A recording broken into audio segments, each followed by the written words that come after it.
Hi there again, and welcome to the I'll Try That podcast. We are all sitting in our respective domiciles across the country, ready to chat to you about beer. And of course, joining me is Mr. Matthew Barber. Hey. And a Mr. Joseph Druitt. Hello there. Nice. So this week... He doesn't sound excited as me. I'm fine. Very excited. I was going to say, Joe, you seem to be sipping wine whilst we record our beer podcast. What have you got Ribena in a red wine glass? What's going on? I'm just warming up with Ribena, guys. That's all it is. You know, I just feel like sometimes, basically, guys, I'm getting my jailhouse beer going. You know, it's not the average beer that you can find in a brewery. A bit of a foreboding for what we're going to chat about today. I like this. He's like a coiled spring. He's just going to go off any minute. Just go off. That sounds like he's not going to be fit for human consumption in 15 minutes. So it's all right. Killed your intro. My bad. We can get back on track. So we are visiting the lonely, desolate Dartmoor moors to visit Dartmoor Brewery. And we're sampling. We're sampling. It's not appropriate, is it? Dartmoor. Are they quite a famous football team, or are you just chanting Dartmoor? I don't know. I must be honest, guys. I've binge watched Welcome to Wrexham, so I've got a bit of football chant. Oh dear. An excellent documentary. Yes. There's only one decent moorland. One decent moorland. There's only one decent moorland. I double killed your intro. It's all right, and we're trying jail double ale. Kill. Yay! Hey, lock me up and throw away the key. I think honestly, 2 minutes in, this is the longest intro to get to the what beer we've done and what brewery we're in ever. We all forgot in that time frame. Yeah, I think everyone's a little tired, and it's. No kidding, it's 9 o'clock on a Saturday night. What do you expect? Right, let's move on. What are we doing? Come on, let's go. We're handing over to Barber. Go on. Hello, it's me. Chaps, who remembers, hands up or say yes, because this is quite audio intensive, who remembers the name Euan Findlay? I don't recognise it, if I'm not quite honest, off the top of my head. But as soon as you're going to tell me who it is, I'm going to remember exactly who it is, I'm sure. Travis, do you remember Euan Findlay? No. Well, that's a little surprise, really, because I'm only 60% sure we talked about it before. Let's think, okay, what do we think, bearing in mind the context of what we talk about when we get together, what do we think Euan Findlay's job might be? Is he a traffic warden? That's it. No joke. Wrong podcast again. What did you say, Drabs? I'm assuming some form of brewer. Yes. Well, no. Yes. No. Yes. No. Think more specific. So he's involved in beer. Got it in 2. No. Come on, we thought. I'm trying to give you a clue without it making it too obvious. He makes bottles. Specific. Oh, you're red hot. You're so close. It's a very good answer, but it's not the one we're looking for. Oh, was he the design? Not can designer. The design on the cans. You're getting further away from it. The design on the bottle. Doesn't make bottles. Think of other things that store beer. He's a Cooper. Yeah! Is he the youngest Cooper at Black Sheep Brewery? That does not tally with exactly what I've got here, but you're pretty much, yes, I'm going to give you that. Okay. I'm going to give you that. Okay. Because also this news item, which everyone can read at beertoday.co.uk, there's our source on this one, is actually it's actually been an award given to not Euan himself, but actually a photo of Euan Findlay has won the business category at the British Press Photography Association's annual awards. Oh. I'll send you a link to this so you can actually see the picture. I've got to say, it's pretty cool. And it's just a very nice way in which they're kind of celebrating a lot of history. I think you're right, because you mentioned Black Sheep. I think it was actually when we were talking about Black Sheep, and because Black Sheep is founded by a Theakston brother, I think, isn't That's right. Yes. So Euan Findlay is actually a Theakston Cooper. Yes. And they took this photo of him in September 2022, which was just after Euan actually. So this is the term. Almost appropriate and topical. Trust in. He's been trussed in, which is the technical term for it's the ceremony that they have at the end of someone doing their cooping apprenticeship. So there's been a little press release. Simon Theakston, joint managing director, is saying, "Look, I'll read you the exact quote. As one of the last breweries in the UK to have an in-house cooper, we're proud of the craftsmanship that goes into cask making." And Simon's photo of Euan captures this perfectly. So they're really pleased with it. And I don't know if you guys can see in the chat. There's this picture. It's quite striking. Oh, very striking. It could also be the start of some soft medieval pornography. Oh, but this is like. Can you see the picture? I hope. I can't. I'm hoping you're going to. I can't find say the that chat. I'm justified in saying that. Oh, okay. Wonder where I can show fallen it at to you. the But first it's like hurdle with that one. Yeah, I know. Yeah. yeah. No, imagine basically what I've just described. But there's it kind of looks like it's probably what a lot of people would have as an expectation of like a blacksmith's workshop or grotto. Actually, that's Santa who's got a grotto, isn't it? And it's stop. We'll get through the segment and then we can talk about beer. All right. I've just got medieval porn in my head. I don't know what that reference is all about. And the fact that we haven't been able to see the photo doesn't really illuminate what. It's got really soft lighting. On a tapestry? No, you two. Honestly, I can't show it to you. How do I do this? Right, hang on. Here's what we'll do. Don't worry about it. Just describe computer wizardry. Look. Tell it. No, I'm not describing it to you. Goodness me. Hang on. This is going to take a bit of doing because I've put the big screen on. Oh. Right. Oh. Can you see the screen? Listeners, by the way, he's very slowly moving his laptop round to show another screen. We can't see the picture though.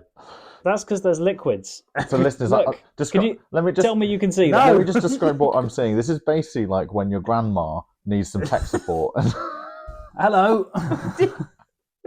I've been talking into a bookmark for half an hour. Can you not hear me on that? I didn't even see the picture. Where are you guys? Are you not in front of a computer like we are every sodding time? Yeah. What? Yes. I have had it up to here with you guys. Okay, it's a lovely coopering picture. Yes, that could legitimately be softcore porn. Anyway, it's just a quite nice celebration. Do you know what? Take it as a bit of homework. Honestly, find the picture. I've gone to beertoday.co.uk and I found it, and it looks very good. That's one. Yes, very good. Like At long last, Okay. second pair of eyes on the picture. Oh, that is a good picture.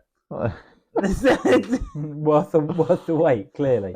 It's like he's like obviously a blacksmith, medieval blacksmith. Obviously he's a cooper, but he's got all the tools around him. Yeah. The lights coming down with a bit of smoke or mist in the top. Yeah, very cool. Almost a little bit like he's in a dungeon, right? Mm. Yeah. Which of course is, as we all know, the best place for cooping. Yeah, very good. I like that. He's got a lot of tools in there as well, hasn't he? But yeah, technically it doesn't look that medieval because he's wearing a black t-shirt. It really ought to be a tunic. He's got himself a hammer. Or topless. He's making a barrel, and we can all get behind that, can't we? That's it. Yes. Lovely. Bam. Nice. Actual photo was in the Yorkshire Post, courtesy Well, of Simon Hume. and that was the beer. The business class of Winner of I think the business category at the British Press Photography Association's annual awards. Very good. We weren't talking about the other photos because, as far as I'm aware, they're not beer related.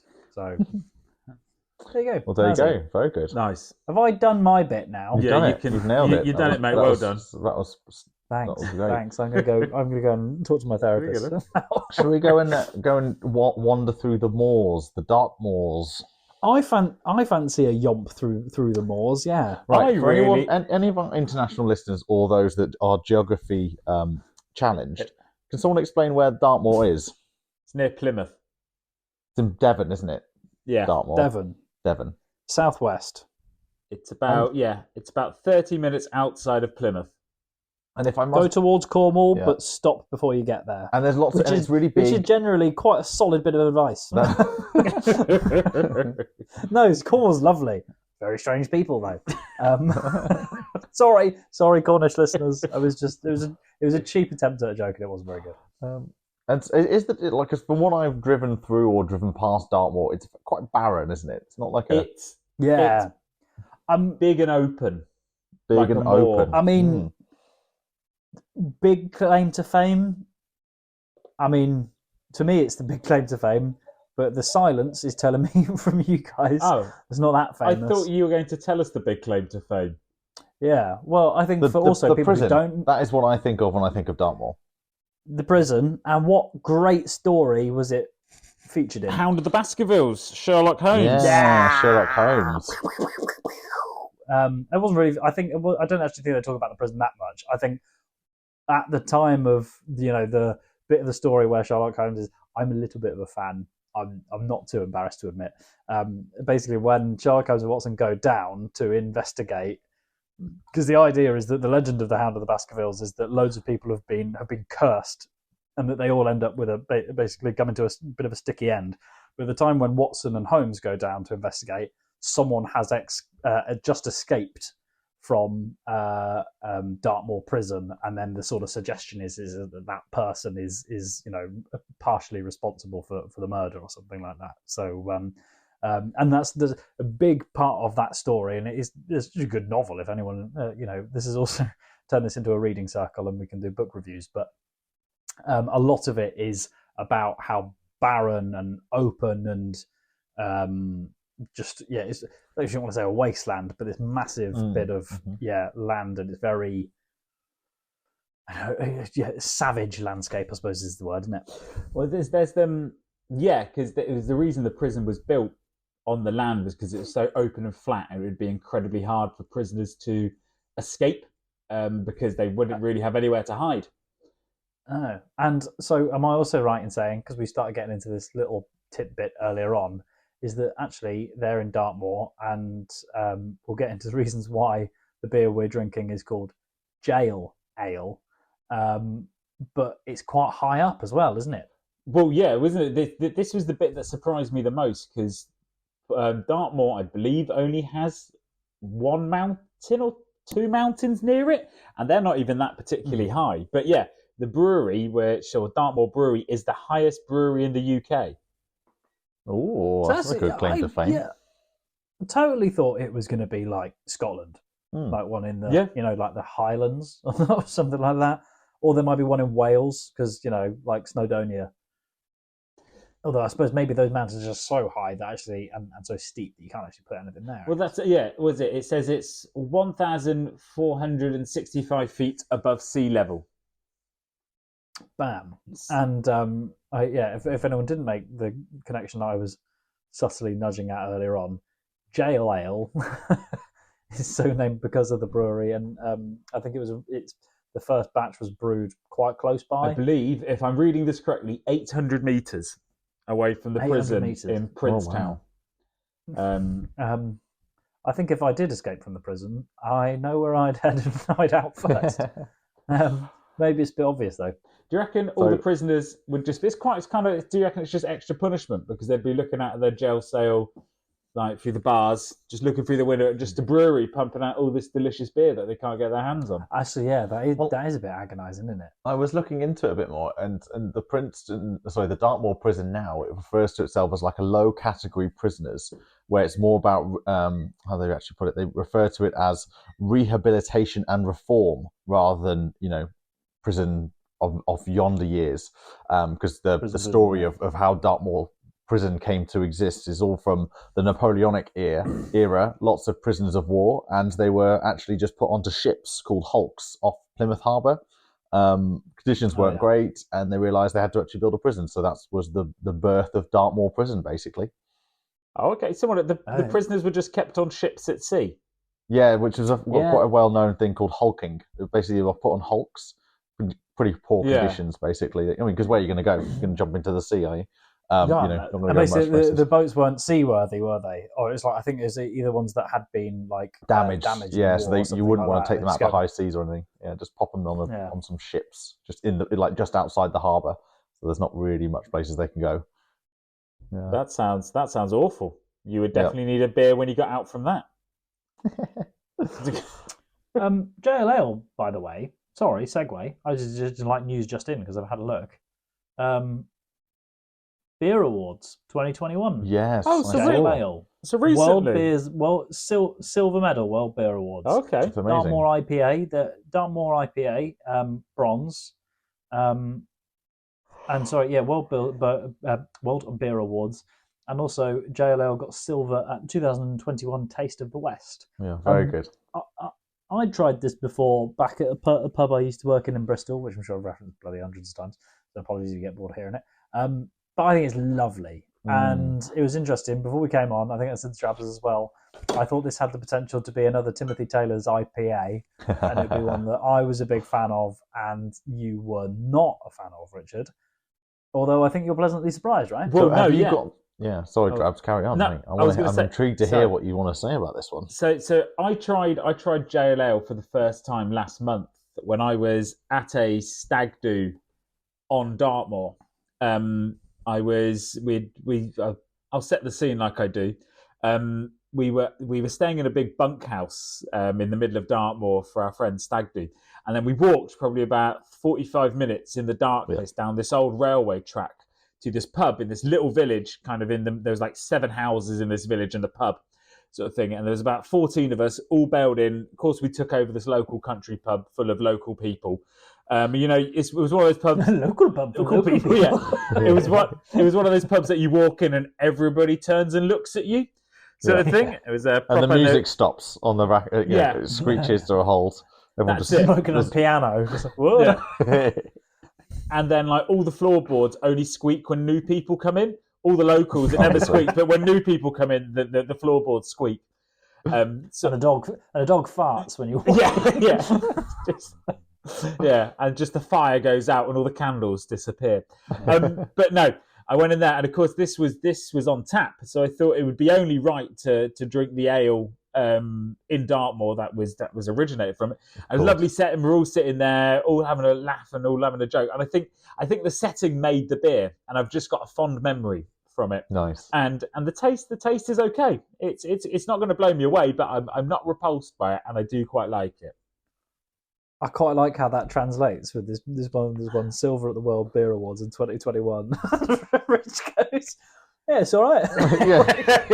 It's all right.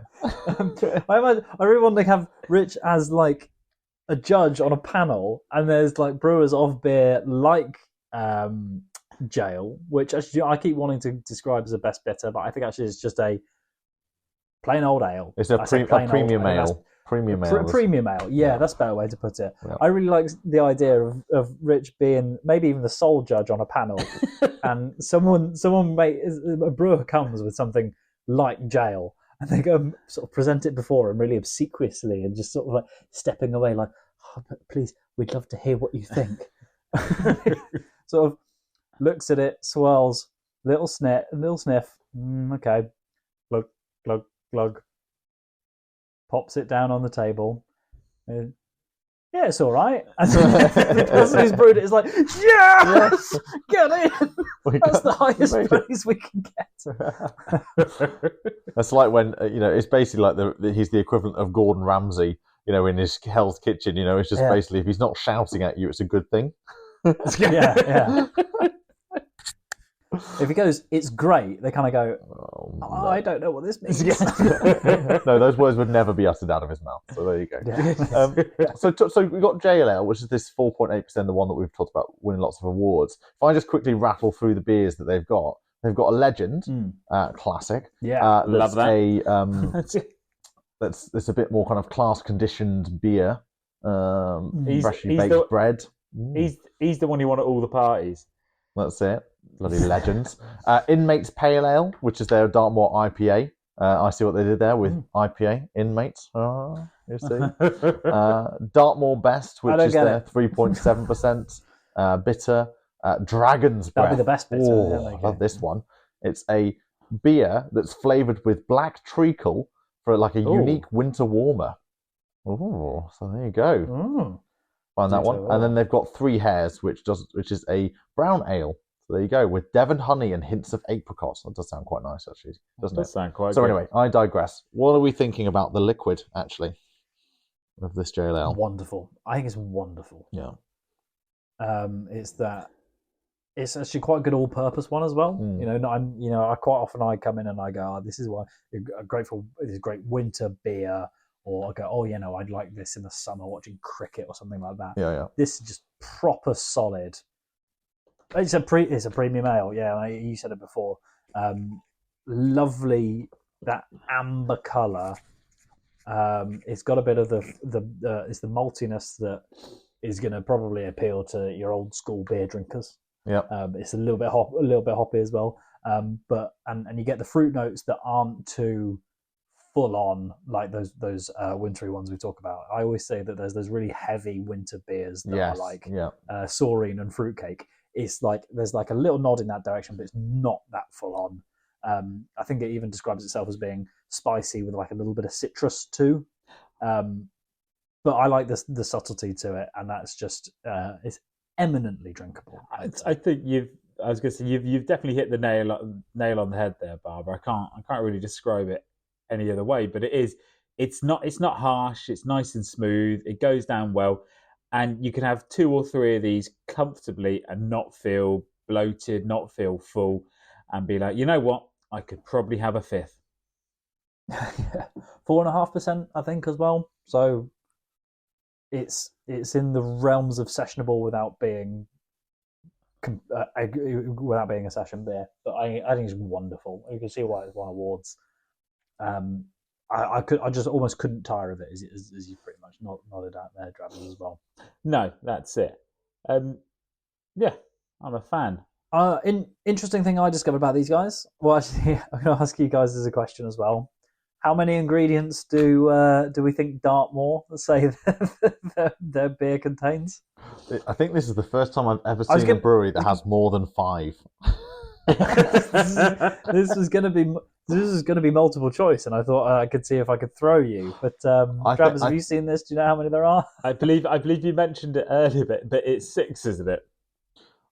Yes. I feel like we finally found the one brewery that has all, the hops, the malts, the yeast, the rice, the water, and the love. That they've actually got the 6th ingredient. But the love is in 2 parts, and in the nicest possible way. So there's a load of cobblers. The last 2. Oh, go on, tell us. They're just fibbing. So they say that there's 4 traditional and 2 unique. Oh. So the 4 classic: malt, yeast, water, hops. In 5, a non-mover this week. Great people. Oh no! I've just got a shiver go down my back. I kind of feel bad making fun of that, but they said it. So. Yeah, they said it. There's and number 6, awesome location. Oh no! You know how I said I like JLL? I've gone right off it. We're taking it back. I take it. I'd rather have a Timothy Taylor's at this point. This is wow. I'm not going to bite. You can just dangle that bait out there. Anyway, can I? Yeah. I get what they're going. Yeah. It might be the way I've just delivered that. It does feel a little bit ham-fisted, I'd say. Can I also? Sorry. Oh, go on. No, I was going to say I was also reading on their website that they've moved to a new brewery. Still in Dartmoor. I don't think you can call it a new brewery anymore. They moved there in 2006. Okay. Do we know how old the old one was? Because I just had this. I think because let's just maybe go 2006. Oh, they've only been around since 2006. But that's 1994. Yeah. Oh, okay. Dartmoor Brewery was established in Princetown in 1994. Yeah. So actually, their new one is that. Does that make it older now? Yeah. They've been in their newer premises since longer than '94 one, haven't they? That's a good point. Yeah. To be honest, I mean, back which is scary to think, actually, isn't it? That we're further away from 2006 than 1994 is. No, that's not on. Let me uplift your spirits. Let me give you some fun facts about Dartmoor Brewery. So as you kind of mentioned, they're they're from Princetown.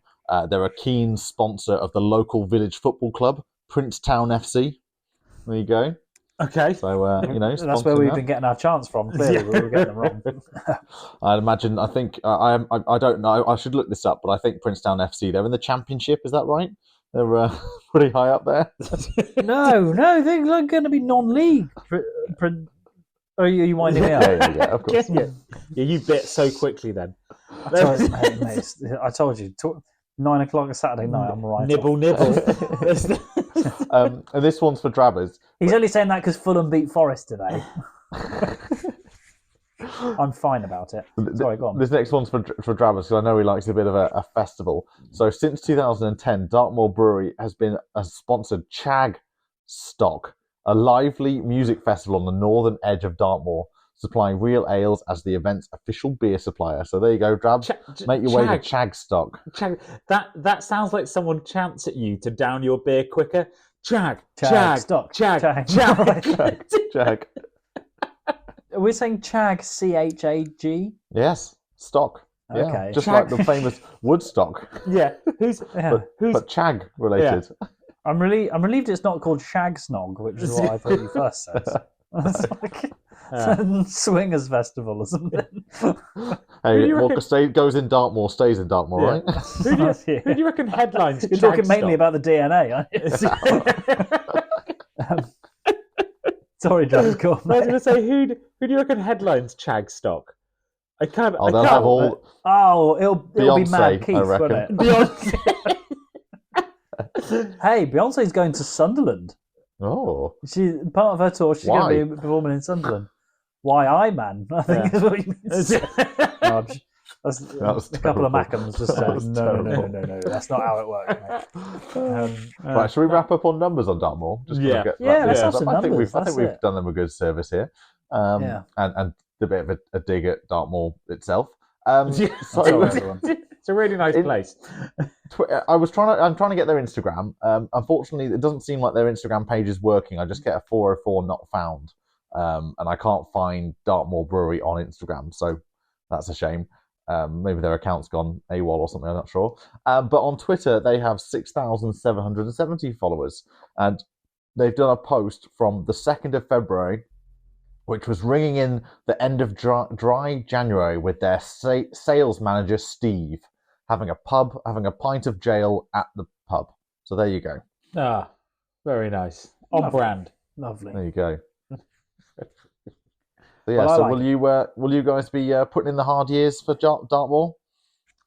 I definitely. That was good. I enjoyed that. Yeah, I would definitely recommend it. And that's all we have time for this week's episode of the I'll Try That podcast. And so from me, Joe, Rich, Barber, and Simo, goodbye. Don't forget to follow us on Instagram, Twitter, I'll Try That podcast.com, and watch us on YouTube. Goodbye now.